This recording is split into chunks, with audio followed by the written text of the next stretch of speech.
How you doing? This is Tim. Just doing a kind of like a review or an opening.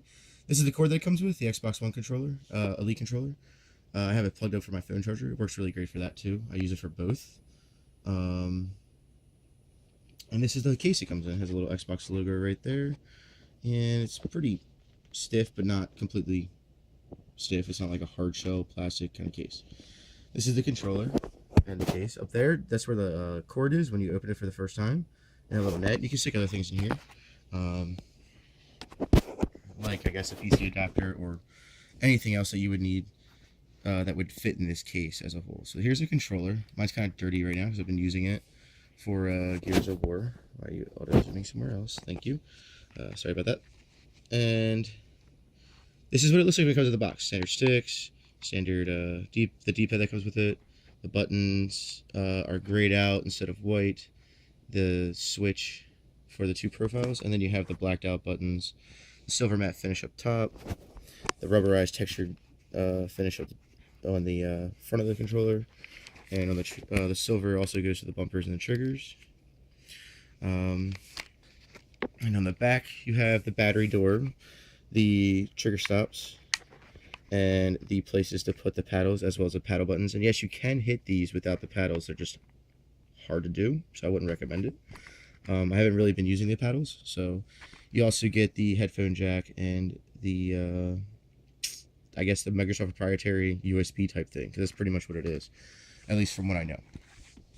Now, one of the cool things about this controller is that you can actually switch out parts. So it does come with some parts. I left the foam in there. You don't have to. You have the domed control sticks, which are slightly taller than the regular ones. So these are the regular ones. The domed control sticks. You got the regular ones that are just taller. So these are just taller control sticks. I do use these on occasion. Sorry for the mess. It's probably a little dusty because I leave it open. Then you have the standard D-pad. And then you got the paddles. Now the paddles go on pretty simply. It's, you take it out, and well, this is a bottom one, or they say it's a bottom one, but you can have it anyway. You just kind of slide it in there. I don't know if you guys can see that. Try to do it with the other hand. So you just kind of line it up with that hole, this piece, that piece. Let me back it up so you can see that piece. You kind of line it up with that hole right there, and just kind of flip it in. I think it's held in by magnets, if I remember correctly. It pushes the button pretty well, and you can actually hit these buttons with your fingers. I've only done it a couple times. I've never actually tried to do it like in game or anything, just to see if I could do it. Everything's pretty easy to interchange and take out. It's all based on it's all based on magnets, from what I remember. I'm pretty sure even the control sticks have, or the extra buttons have magnets. Now this is just quite simply just take it off, just pull it off like so, and put whatever one you want back on. And same with the D-pad. And yeah, the only thing I do want to get for this is the Halo control kit, the Halo 5, I guess, elite controller kit. It comes with, Halo 5 stuff with it. So D-pad is different, the paddles are different, and so on. I also found out one thing. Give me 1 minute. I'll try to do it with one hand. It's a little bit of a pain in the butt. Even with the accessories in, you can even put. What is on my D-pad? What is that? I don't know my D-pad. Keyboard. I don't know. To clean that. Anyways, so you can even put that in there with the accessories in there, and close it and zip it up. It's not like they give you some flexibility with the controller. I mean, you can't put a headset in here, but you can definitely put. Well, I mean, you can put a regular headset like earbuds or something, but you can definitely put the number pad and most of the accessories that go to the Xbox controller with it, cords, so on and so forth. Even an extra battery if you wanted to. But yeah, in my opinion, this is probably one of the better feeling controllers. The best at the moment that I've touched personally. I've had some of the things like that go onto other controllers to make it more grippy and things like that. It doesn't work out as well. It doesn't feel as good as this one does. You're getting what you pay for. It's $150. I don't know if it's that much anymore, but it was $150 when I bought it, which is at launch of this controller. It's been a pretty good buy. I use it all the time on my Xbox, playing Halo, playing Forza, playing Gears of War 4 when I'm playing with my Xbox friends, playing whatever. What game did I play recently that was Xbox? Gears of War 4 Story. I think is the last one I did.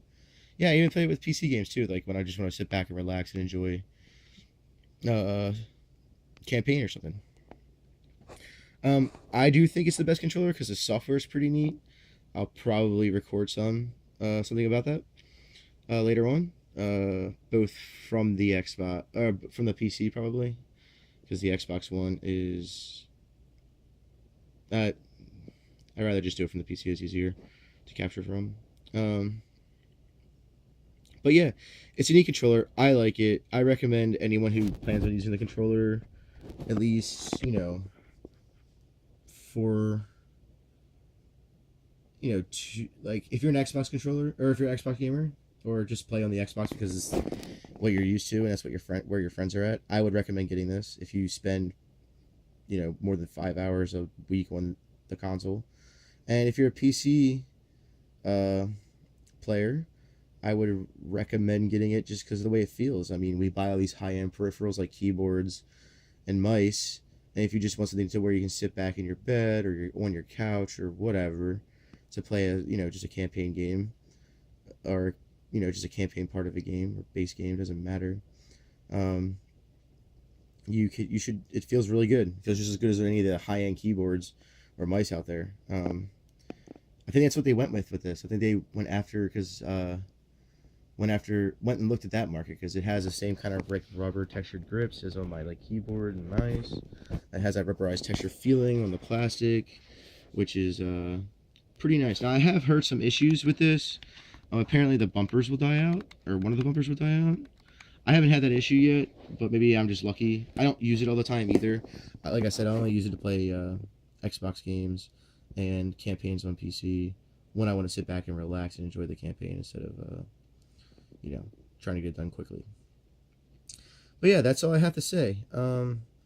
It's a good controller. I recommend it if you play, if you play on Xbox, you play 5 hours or more a week, and if you play on PC, if you just want something that's really high-end feeling, like your keyboard and mouse, if you have that kind of thing on your computer, definitely recommend it. Also, one added note, this chat pad does work with Windows 10. Like if you hook it up to the wireless or wired, however you want to do it, it works as a regular keyboard in Windows 10. And you can get there's a few pieces of software out there for it. If you want to use a mouse with this, you can turn your control sticks into a mouse, and just use it if you want what do you call it, living room PC for gaming, streaming media and stuff, a media PC. But yeah, other than that, it's a really nice controller.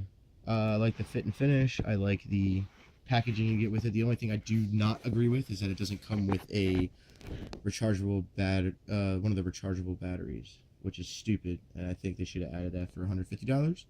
But I already had some laying around, so it wasn't that big of a detriment to me. Now, to someone who's getting into the Xbox, I would recommend getting those. I know it's an extra $25 on top of the $150 this thing already is, if it hasn't changed in price. But that's what I think. I mean, other than that, it's a great controller. It works great. I think it's the best feeling. Even my son says it's better than the Forza one that I reviewed, or I don't want to say reviewed because it's just my opinion. You don't have to agree with it. You can say it's the worst controller ever. That's your opinion.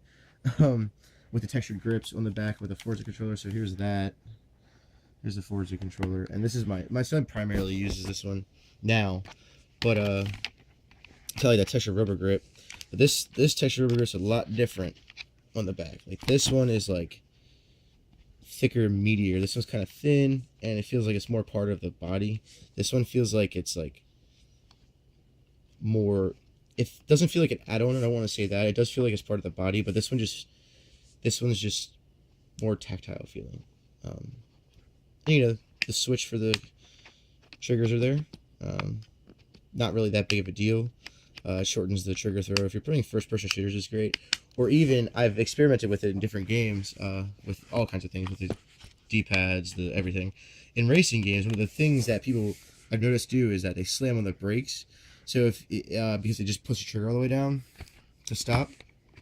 If you don't want to do that, you can just flick that and have it hit halfway, or you can customize it in the software, which I'll show you later. But yeah, thanks for checking this out, and if you enjoyed, hit like. Have a good one.